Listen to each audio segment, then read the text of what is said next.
hi dòng cả sắp bên mùa dâu tuan keng làm et bay lúng kia dễ lì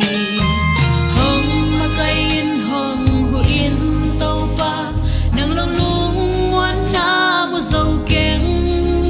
cả bay na khem pe wa nang to tuan khom len là hoài đi qua na ngon lâu